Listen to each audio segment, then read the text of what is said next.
আজকে যে বিশেষ বিল 15 নম্বর বিল পঞ্চায়েত আইন সংশোধনের বিল নিয়ে আমি এসেছি সদনের সামনে। তাতে 9 জন বক্তব্য রেখেছেন।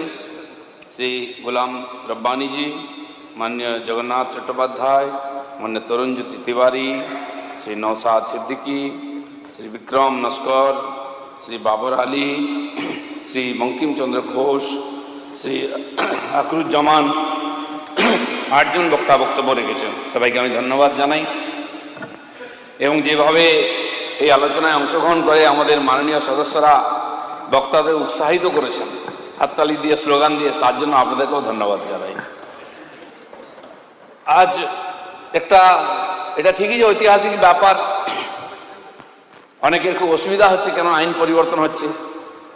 অনেকে 5 বছরের জন্য ইনভেস্ট করেছিলেন, টাকা পয়সাতে টিকিট কেটেছিলেন, দিয়ে জিতেছিলেন টিকিট কিনে যে 5 বছর কামাবো, তার থেকে 2 বছর মাইনাস হয়ে যাচ্ছে। কষ্ট তো হবেই। এখনো ঋণ শোধ হয়নি, কয়েক লাখ টাকা দিয়ে টিকিট কিনেছেন। সেটা আমরা টিএমসির আমলে শুনতাম, তার নেতারা বলছে এত লাখ টাকায় পঞ্চায়েতের টিকিট, এত লাখ টাকায় সমিতির, এত লাখ টাকায় জেলা পরিষদের টিকিট। সে ঋণ এখনো সহজ হয়নি, আর হাতে ঝুনঝুনি, স্বাভাবিক অসুবিধা হবেই। কিন্তু আমি বলছি এই যে পঞ্চায়েত ব্যবস্থা, এটা কোনো নূতন নয়, এটা সিপিএম আনেনি, এটা টিএমসি আনেনি। ভারতের প্রাচীনতম ব্যবস্থা। বিশ্ব যখন প্রশাসন জানতো না, সময় তৈরি হয়নি, তখন ভারতবর্ষে পঞ্চায়েত ব্যবস্থা ছিল। পঞ্চায়েত মানে 5 জন ছিলেন, পঞ্চপ্রধান বা পঞ্চপরমেশ্বর। আমাদের যে গ্রাম ছিল, গ্রামে 4 জাতির লোকেরা থাকতেন, 4 জাতির 4 প্রতিনিধি। যদি ট্রাইবেল থাকতেন একজন, তার থেকে ট্রাইবেল প্রতিনিধি থাকতেন। এই পঞ্চপ্রধান গ্রামের যে কোনো সমস্যা, আইনগত, অর্থগত, সামাজিক সমস্যা, তারা সমাধান করতেন। এটা হচ্ছে বিকেন্দ্রীকৃত শাসন ব্যবস্থা। তখন হয়তো গণতান্ত্রিক কনসেপ্ট ছিল না, কিন্তু এর চেয়ে ভালো গণতন্ত্র বিশ্বে হতে পারে না। তো 5 জনের জায়গায় আমরা তো 2 জনকে নিয়ে এসেছি, এক্সিকিউটিভ অ্যাসিস্ট্যান্ট আর সেক্রেটারি। 1 জন থেকে 2 জন করছি, এ তো বিকেন্দ্রীকরণ হলো। তো এর চেয়ে বিকেন্দ্রীকরণ হয় না। আসলে একটা স্লোগান বাংলার পঞ্চায়েতে খুব পপুলার, উপরে ভগবান আর নিচে প্রধান। এই প্রধানের জন্য যারা কান্নাকাটি করছেন না, তাদের কিছু বিশেষ ব্যাপার আছে। এই প্রধানকে শক্তিকরণ করতে দেবো না আমরা। পঞ্চায়েত বিকেন্দ্রীকরণ মানে সাধারণ মানুষের মধ্যে ক্ষমতার বিকেন্দ্রীকরণ হওয়া উচিত। সেই পঞ্চায়েতে যদি 10,000 লোক থাকে, 10,000 লোককে আমরা শক্তিশালী করতে চাই, তার হাতে গণতান্ত্রিক অধিকার দিতে চাই, একজন চোর প্রধানকে নয়। আর সেই জন্য এই বিল নিয়ে এসেছি। আর জেনে রাখুন, এই বিলে কোনো পরিবর্তন হচ্ছে না, কারো অধিকার ছিনিয়ে নেওয়া হচ্ছে না, কোনো ব্যবস্থার পরিবর্তন হচ্ছে না। একটাই পরিবর্তন হচ্ছে, যে জন্য পশ্চিমবাংলার পঞ্চায়েত ব্যবস্থা এত বদনাম হচ্ছে, দুর্নাম হচ্ছে, এত হিংসা, এত ক্ষয়ক্ষতি, এত লুট। এখানে যারা বসে আছেন বিধায়করা, তাদের চেয়ে যে কোনো প্রধানের বাড়ি বড়। আপনার বাড়ি 3 তলা নয়, কিন্তু পঞ্চায়েত প্রধানের বাড়ি 3 তলা আছে কিনা?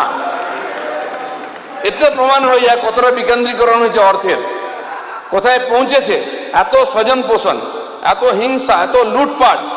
একটা রেসিডেন্সিয়াল সার্টিফিকেটের জন্য পয়সা নেওয়া হয়, একটা বার্থ সার্টিফিকেট, ডেথ সার্টিফিকেটের জন্য পয়সা নেওয়া হয়। কে নেয়? সেই প্রধানকে আপনারা রাখতে বলছেন। ডিএম তো সই করেন কোটি কোটি টাকার, বিডিও সই করেন। যদি সেক্রেটারি সই করেন, কি সংবিধান অশুদ্ধ হয়ে যাবে? প্রধানকে কেন চোর বানিয়ে রেখেছেন? বিকেন্দ্রীকরণ এটাই হয়। বিডিও, এসডিও, ডিএম সই করলে দোষ হয় না। আর যদি সেক্রেটারি আর অ্যাসিস্ট্যান্টের হাতে আমরা ক্ষমতা দিয়ে দিই চেকের, কি অসুবিধা হয়ে যাবে? অসুবিধা ওটাই হবে, কাটমানিটা অসুবিধা হয়ে যাবে। আমি তো বলবো গব্বরের সেই স্লোগানটা একটু, ডায়লগটা পাল্টে দিই। सरदार काटमानी खाया है, सरदार बोलता है अब अंडा खाओ। सरदार काटमानी के बदले अंडा, तो बराबर है ना। तो माननीय अध्यक्ष जी, हमारा এই সংবিধান সংশোধন আমাদের প্রয়োজন ছিল না, 73 থেকে চলছে। কেন এনেছি আমরা? না, আজকে পশ্চিমবাংলায় যে বিশেষ পরিস্থিতি তৈরি হয়েছে, একটা লোকের রাজনৈতিক অভিসন্ধির জন্য মানুষ একটা ডেথ সার্টিফিকেট পাবে না, রেসিডেন্স সার্টিফিকেট পাবে না, বার্থ সার্টিফিকেট পাবে না, বাড়ির শৌচালয়ের টাকা পাবে না, আবাস যোজনার টাকার কিস্তি আটকে যাবে। যে গরিব মানুষগুলো, যে রামজিতে কাজ করেছেন, তার পেমেন্ট আটকে যাবে সে সই না করলে, এই অনুমতি আমরা দিতে পারি না, সেই ক্ষমতা আমরা ছিনিয়ে নেবই। সেই জন্য আমরা করছি এখানে একজন সেক্রেটারি বা এক্সিকিউটিভ অ্যাসিস্ট্যান্ট সিগনেচার করবেন, কিন্তু অনুমতি দেবেন প্রধান, হিসাব দেখবেন প্রধান, তিনি সেখানে জনতার বৈঠক করবেন, সিদ্ধান্ত নেবেন কোন রাস্তা হবে, সব তিনি করবেন। সইটা এই জন্য করতে দেবো না, কারণ একজন কন্ট্রাক্টরকে 3 বার ঘোরানো হয়, 5% নেবেন না 10%, তারপরে সই করেন। সেই অধিকারটা ছিনিয়ে নিচ্ছি, কাটমানি খাওয়ার অধিকার ছিনিয়ে নিচ্ছি, বাকি সংবিধান যে অধিকার দিয়েছে সেটা ছিনিয়ে নেওয়া হয়নি। মাননীয় অধ্যক্ষ মহোদয়, ভারতবর্ষের পঞ্চায়েতি রাজের আইন প্রত্যেক রাজ্যে আলাদা। রাজস্থান 59 সালে শুরু করেছে বোধহয় এই আইন, সেখানে প্রথম চালু হয়। এই আইন ভারতবর্ষে যুগ যুগ ধরে চলছিল এই ব্যবস্থা। ব্রিটিশরা এসে ধ্বংস করে কেন্দ্রীকরণ করেছে। একটা সাহেব একটা বিরাট অফিস চালাবে, তার কাছে সব ফাইল আসতে হবে, তার হাতে মুঠোই থাকবে ক্ষমতা। পরাধীনতাকে ধরে রাখার জন্য আমাদের পঞ্চায়েত ব্যবস্থাকে নষ্ট করা হয়েছিল। তাই আজকে সমস্ত কোর্টে কোটি কোটি কেস জমে আছে এই ব্রিটিশ সিস্টেমের জন্য। এত কেন্দ্রীকরণ, একজন অফিসার আছেন, তিনি সই না করলে ফাইল যাবে না, তিনি 15 দিন নাই তো সমস্ত ফাইল জমা হয়ে যাচ্ছে, অফিসারকে দেখা যায় না, এত ফাইল জমা হয়। এটা হচ্ছে কেন্দ্রীকরণ, তার থেকে বেরিয়ে এসছে। আর ব্রিটিশরা সেইখানেই নিয়ে গেছিল, পরবর্তীকালে আমরা নিয়ে এসছি। কিন্তু কেবল পশ্চিমবাংলার ক্ষেত্রে প্রধানকে এই ক্ষমতা দেওয়া আছে বিল সই করা, আর সেইখান থেকে শুরু হয়েছে। অন্য রাজ্যে যান, কোথাও প্রধান এই আর্থিক ক্ষমতা নাই, তাই সেখানে হিংসা নেই, তাই এত লুটপাট নেই, তাই এত বদনাম নেই। এই যে পঞ্চায়েত নির্বাচন, অনেকে 21-এর কথা বলেছেন, আমি আপনাকে তথ্য দিচ্ছি, গত কয়েকটি নির্বাচনে কত মৃত্যু হয়েছে। 2003 সালে 70 থেকে 80 জন নিরপরাধ মানুষ মারা গেছে। 8 সালে 36 থেকে 45 জনের মৃত্যুর খবর পাওয়া যায়। 2013-তে 31 থেকে 39 জন মারা গেছে। 2018-তে 29 জন মারা গেছেন। আর 23-এতে 48 থেকে 50 জনের মৃত্যুর আর তথ্য আমাদের কাছে আছে। আমি 18 সাল নির্বাচনে ভারতীয় জনতা পার্টির প্রেসিডেন্ট ছিলাম। প্রথমবার আমরা লড়াই করি, লড়াই করে আমরা কয়েক হাজার জিতি, কিন্তু জেতার পরে এত অত্যাচার, পুলিশ দিয়ে তুলে নিয়ে আসা হচ্ছে, দিয়ে জোর করে পঞ্চায়েত গঠন করা হচ্ছে। 2100 জন জেতা প্রতিনিধি সমিতি এবং পঞ্চায়েতে 2100 জন প্রতিনিধিকে বিহার, ঝাড়খণ্ড, উড়িষ্যা এবং আসামে আমরা লুকিয়ে রেখেছিলাম। তার মধ্যে 60% মহিলা ছিলেন। 1 মাস 1.5 মাস যতদিন না, আর যতক্ষণ না আমাদের লোকেরা ফিরে আসছে, তাদেরকে তুলে আনা যাবে বলে বোর্ড গঠন করা হচ্ছিল না। তার মধ্যে গর্ভবতী মহিলারা ছিলেন, তারা হসপিটালে যেতে পারেননি, ক্যাম্পে সন্তান প্রসব করেছেন। এই অমানবীয় অবস্থার পরিবর্তন চাই, তাই আমরা এখানে আজকে এই বিল নিয়ে এসেছি। এই অবস্থা দেখেছি আমরা। 23-এও তার চেয়ে কম হয়নি, গুন্ডা পুলিশ মিলে আটকানো হচ্ছে, নমিনেশন করতে দেওয়া হচ্ছে না, মারপিট করে মাথা ফাটিয়ে দেওয়া হচ্ছে। দিনের পর দিন আমাদের লোকেরা ফিরে এসছেন। এখানে বসে আছেন নওশাদ সিদ্দিকী, তিনি খুব সুন্দর ভাষণ দিয়েছেন। কিন্তু 23 সালে ঘটনা, দুটো নেতার নাম শোনা যেত পঞ্চায়েত 1 মাস ধরে, নওশাদ আর একজন ভেতরে আছে কে, শওকত। এই দুজন নেতা ছিল পঞ্চায়েতে। 1 মাস আমরা লাইভ টেলিকাস্ট দেখেছি, ইনি বোম মারছেন, কার কত বেশি বোম আছে।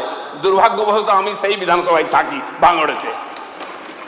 রোজ দেখতাম কে কটা বোম মারলে গোনা হতো। মনে হচ্ছে ইউক্রেন রাশিয়ার লড়াই চলছে। বোম, গুলি, মার কাট, বডি পড়ে আছে, হাত পা ছড়িয়ে গেছে, কত লোক মারা গেছে। এই হচ্ছে এই পঞ্চায়েতি বিকেন্দ্রীকরণের ব্যবস্থা, এর পরিবর্তন চাই। কেন নিরপরাধ মানুষ মারা যাবে? আর ওই ব্লকের মধ্যে ভারতীয় জনতা পার্টির একটাও নমিনেশন আমরা করতে পারিনি। এটা গণতন্ত্র? এটা জিয়ে রাখতে চান? আসলে আপনাদের দুঃখ হয় প্রধানদের জন্য, ওদের মালকড়ির জন্য, গণতন্ত্রের জন্য নয়। তাহলে আপনারা সাপোর্ট করতেন। দেখুন, আমাকে কয়েকজন মাননীয় বিধায়ক এসে বলেছেন যে কেন দেখেছেন ভেঙে দিন সব পঞ্চায়েত। ভেঙে দেওয়ার অধিকার আমাকে দেয়নি সংবিধান। আমাকে গড়ার অধিকার দিয়েছে, মানুষকে পরিষেবা দেওয়ার অধিকার আছে। তাই যারা অসহযোগিতা করছেন তাদের হাত থেকে সাময়িকভাবে আমরা ক্ষমতা নিয়ে নিচ্ছি। এখানে সব প্রভিশন আছে, 15 দিন, 10 দিন, 20 দিন, 50 দিন সময় দিচ্ছি। 3 মাস হয়ে গেল প্রধান উপপ্রধান আসে না, এটা তো অসহযোগিতা, গণতন্ত্রের অপমান। সরকারকে অপদস্থ করার জন্য, সরকার ডেলিভার যাতে না করতে পারে পঞ্চায়েতে কাজ, সেই জন্য অসহযোগিতা করা হচ্ছে। সেই সব লোকের হাতে আমরা ক্ষমতা রাখতে পারি না। সেই জন্য এই বিল আনতে আমরা বাধ্য হয়েছি। পবিত্র সদনে আমি এই কথা বলতে এসেছি যাতে আমরা গরিব মানুষের কাছে পরিষেবা পৌঁছে দিতে চাই। গ্রামোন্নয়ন নয়, মাননীয় দীনদয়ালজি বলেছেন যে পেছনে দাঁড়িয়ে থাকা গরিব মানুষের কাছে উন্নয়নের ধারাকে পৌঁছে দিতে হবে। সেই জন্য তো পঞ্চায়েত ব্যবস্থা। সে মানুষটি কেন বঞ্চিত হবে আপনার জন্য? কে দিনের পর দিন পঞ্চায়েত অফিসে কেন ফিরে যাবে? সে পরিষেবা থেকে কেন বঞ্চিত হবে? কেন কন্ট্রাক্টররা কাজ করেছেন তার বিল মাসের পর মাস আটকে থাকবে? কেন গ্রাম সড়ক যোজনার রাস্তা শুরু হবে না আপনি না বলছেন বলে? কেন জিরামজি গত মাসে আমরা নারেগার 1 মাস কাজ করেছি, এবারে জিরামজি শুরু হয়েছে। সেই নারেগার যে বিল দেবো আমরা 1,56,00,000 কর্মদিবস তৈরি হয়েছে, যে মানুষগুলি কাজ করেছেন গরিব মানুষগুলি তাদের অ্যাকাউন্টে টাকা যাবে না যতক্ষণ না প্রধান সই করবেন। এই অধিকার কে দিয়েছে মানুষকে কষ্ট দেওয়ার? তাই আমরা সাময়িকভাবে এই ব্যবস্থা করেছি, এতে কোনো আইনের পরিবর্তন হয়নি, সাময়িক একটা রাস্তা বার করা হয়েছে যাতে পরিষেবাটা কন্টিনিউ থাকে, সাবলীল থাকে। সেই জন্য আজকের এই পঞ্চায়েতের যে বিলের সংশোধন যে আইনের, সেটা আমি আপনাদের কাছে নিয়ে এসেছি। আমরা কারো আর অধিকার খেয়ে নিতে চাই না। অনেকে বলেছেন ব্যবস্থা আছে নাকি এখানে অডিট করার, কজনকে অডিট করে সাজা দিয়েছেন? সারা ভারতবর্ষ জুড়ে বদনাম আছে পশ্চিমবাংলার পঞ্চায়েত ব্যবস্থা। বাঁধে হয়নি, বাঁধ কোথাও নেই, টাকা চলে গেছে। এরকম বহু রাস্তা নেই, পুকুর নেই, টাকা চলে গেছে। সেজন্য বাধ্য হচ্ছি। এই যে 4 বছর নারেগা বন্ধ ছিল, গরিব মানুষ কষ্ট পেয়েছেন, আমরা একমত। কেন বন্ধ ছিল? এই পঞ্চায়েতে অপরিসীম দুর্নীতি হয়েছিল, তাই কেন্দ্র সরকার হিসাব না পেয়ে টাকার এই নারেগা বন্ধ করেছিল। আবার জিরামজি নামে সেই না শুরু হয়েছে, 125 দিন আসছে, আবার ওই চোরেদের হাতে আমরা এই ক্ষমতা তুলে দিয়ে গরিব মানুষকে বঞ্চিত হতে দিতে চাই না। তাই এই আমরা বাধ্য হয়েছে এই সামান্য সংশোধন করতে। তাই আপনাদের সহযোগিতা আশীর্বাদ আমি চাইছি। মাননীয় অধ্যক্ষজি, এই যে পশ্চিমবাংলার পঞ্চায়েতে যে পরিষেবা না দেওয়ার যে অচলাবস্থা তৈরি হয়েছে, তার থেকে সরকারের কাজকে সুগম করার জন্য আমি এই সামান্য পরিবর্তনের আবেদন নিয়ে আপনাদের কাছে এসেছি। আমি আশা করব গ্রামের গরিব মানুষ যারা বলছেন যে গরিব পঞ্চায়েতকে বঞ্চিত করা হচ্ছে, তারাই 10 বছর ধরে মিউনিসিপ্যালিটিতে নির্বাচন করেননি, 8 বছর ধরে নির্বাচন, কলকাতা কর্পোরেশন 10 বছর নির্বাচন হয়নি, খড়গপুর দুর্গাপুর 8 বছর নির্বাচন হয়নি। কে সেখানে বসিয়েছে অ্যাডমিনিস্ট্রেশন? আমরা বসাইনি, আপনারা বসিয়ে দিয়ে গেছেন। সেখানে গণতন্ত্র খণ্ডিত হয় না? আমি খড়গপুর থেকে আসছি, খড়গপুরে ওনাদের বোর্ড আছে, 2 বছর পর ওনারা ঘোষণা করলেন এ বোর্ড অযোগ্য, এরা পরিষেবা দিচ্ছে না, বোর্ড ভেঙে দিলেন। সেখানে অ্যাডমিনিস্ট্রেশন বসলো, তারা কোর্টে গেলেন, তার পার্টির লোকেরাই, কোর্ট বললো না অবৈধ, আবার তাদের পার্টির লোকের চেয়ারম্যান হয়েছে। এরকম ড্রামা পশ্চিমবাংলায় হয়, আর টিএমসির সময় হয়েছে। আরো সময় লাগবে, আরো সময় লাগবে। হয়ে এসছে, সবাই বলে দিয়েছেন, সবাই রেডি আছেন পাস করাতে। আমি আরেকবার আবেদন করছি, আপনাকে আবেদন করছি, আপনাদের সবার সহযোগিতায় পঞ্চায়েত ব্যবস্থা সুগম হোক, এই আবেদন করে আমার বক্তব্য এখানেই শেষ করছি।